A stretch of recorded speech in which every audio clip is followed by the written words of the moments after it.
Welcome সবাইকে DS suggestion চ্যানেলে।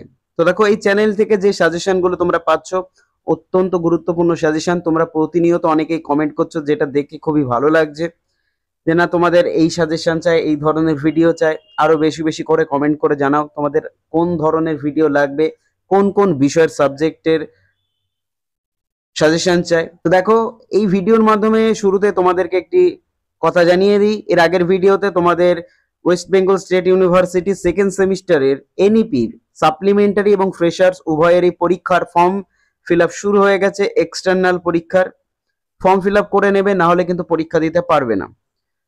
তো এই বিষয়ে একটি ভিডিও দেওয়া আছে, কিভাবে ফর্ম ফিল আপ করতে হবে, কত টাকা লাগবে, সমস্ত বিষয় ডিটেলসে দেওয়া আছে। সেই ভিডিওটা দেখে নিতে পারো চ্যানেল থেকে।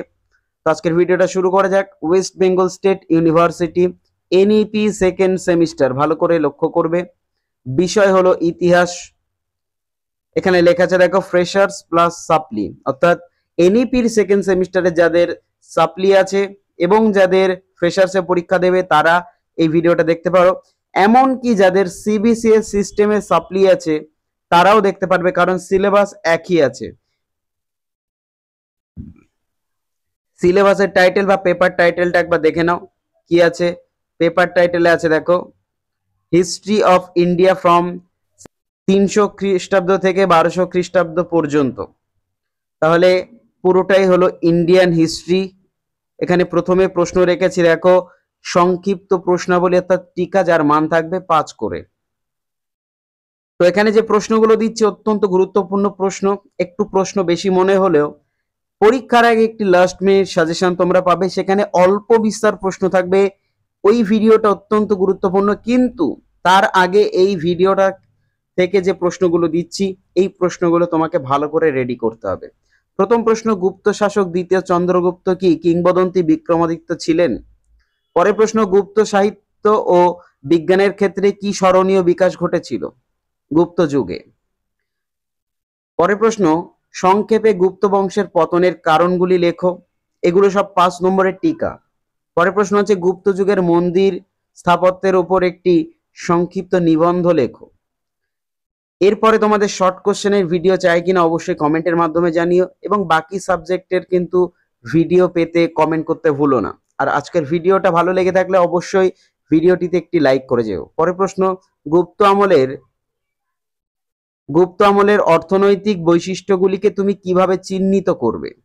পরের প্রশ্ন, আরবের সিন্ধু বিজয়ের তাৎপর্য কি ছিল? চলে আসবো পরবর্তী প্রশ্নে, ত্রিপাক্ষিক সংঘর্ষের উপর একটি সংক্ষিপ্ত, এটা টিকা হবে, টাকা লেখা হয়ে গেছে। পরের প্রশ্ন, ত্রিশক্তি দ্বন্দ্বে কোন তিনটি শক্তি জড়িত ছিল? এই দ্বন্দ্বের প্রতীকী উদ্দেশ্য কি ছিল? এই প্রশ্ন এবং অথবা প্রশ্নটা একই। পরের প্রশ্ন, গুপ্ত বংশের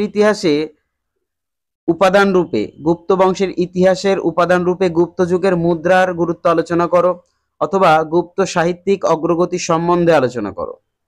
পরের প্রশ্ন আছে দেখো, বাংলার সেন বংশ বলতে কাদের বোঝানো হয়েছে? পরের প্রশ্ন, প্রথম ও দ্বিতীয় তরায়নের যুদ্ধের গুরুত্ব আলোচনা করো। পরের প্রশ্ন, ভারতের তুর্কি আক্রমণের সাফল্যের কারণগুলো কি কি ছিল? তাহলে এই গেল তোমাদের টিকার প্রশ্ন। এগুলি টিকা, এই টিকাগুলো পড়লেই হয়ে যাবে।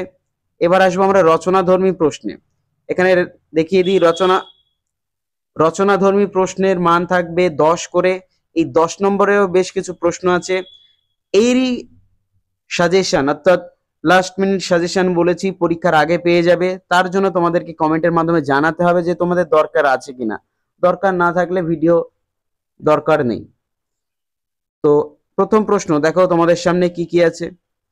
কি কি দিক থেকে গুপ্ত প্রশাসন ব্যবস্থার মৌর্যদের থেকে পৃথক ছিল? পরের প্রশ্ন, সমুদ্রগুপ্তের কৃতিত্ব বিশ্লেষণ করো। চলে আসবো পরের প্রশ্নে, হর্ষবর্ধনের রাজত্বকালের সমালোচনামূলক বর্ণনা দাও। হর্ষবর্ধনের রাজত্বকালের সমালোচনামূলক বর্ণনা দাও। পরের প্রশ্ন, শশাঙ্কের অধীনে একটি আঞ্চলিক শক্তি হিসেবে গৌড়ের উত্থান বর্ণনা করো, অথবা বাংলায় শশাঙ্কের কৃতিত্ব বিশ্লেষণ করো। চলে আসবো পরের প্রশ্ন, পল্লব শিল্প ও স্থাপত্যের উপর একটি টিকা লেখো। চলে আসবো পরের প্রশ্নে, পল্লব চালুক্য দ্বন্দ্বের ধারা এবং প্রকৃতি আলোচনা করো। পরের প্রশ্ন, আরবের সিন্ধু বিজয়ের তাৎপর্য কি ছিল? এই প্রশ্নটা রিপিট হয়ে গেছে, তো দুবার করে পড়ার দরকার নেই। পরের প্রশ্ন, স্থানীয় স্বায়ত্ত শাসিত বা স্থানীয় স্বশাসিত সরকারের উপর বিশেষ করে গুরুত্ব আরোপ করে চোল প্রশাসন সম্পর্কে একটি বিবরণ দাও। পরের প্রশ্ন আছে দেখো, বাংলার ইতিহাসে ধর্মপাল ও দেবপাল কেন বিখ্যাত ছিলেন? চলে আসবো পরের প্রশ্নে, কাকে তুমি রাষ্ট্রকূট বংশের সবচেয়ে শক্তিশালী রাজা মনে করো এবং কেন? এবং শেষ প্রশ্ন, খ্রিস্টীয় একাদশ শতকে গজনভির আক্রমণের কারণ ও প্রভাবের সম্পর্কে মন্তব্য করো। তো সবাইকে ধন্যবাদ, যারা এখনো ভিডিওটি বন্ধুদের মধ্যে শেয়ার করে দাওনি অবশ্যই শেয়ার করে দিও, এবং চ্যানেলে নতুন হয়ে থাকলে অবশ্যই চ্যানেলটিকে সাবস্ক্রাইব করে রাখো। তো দেখা হচ্ছে পরবর্তী ভিডিওতে।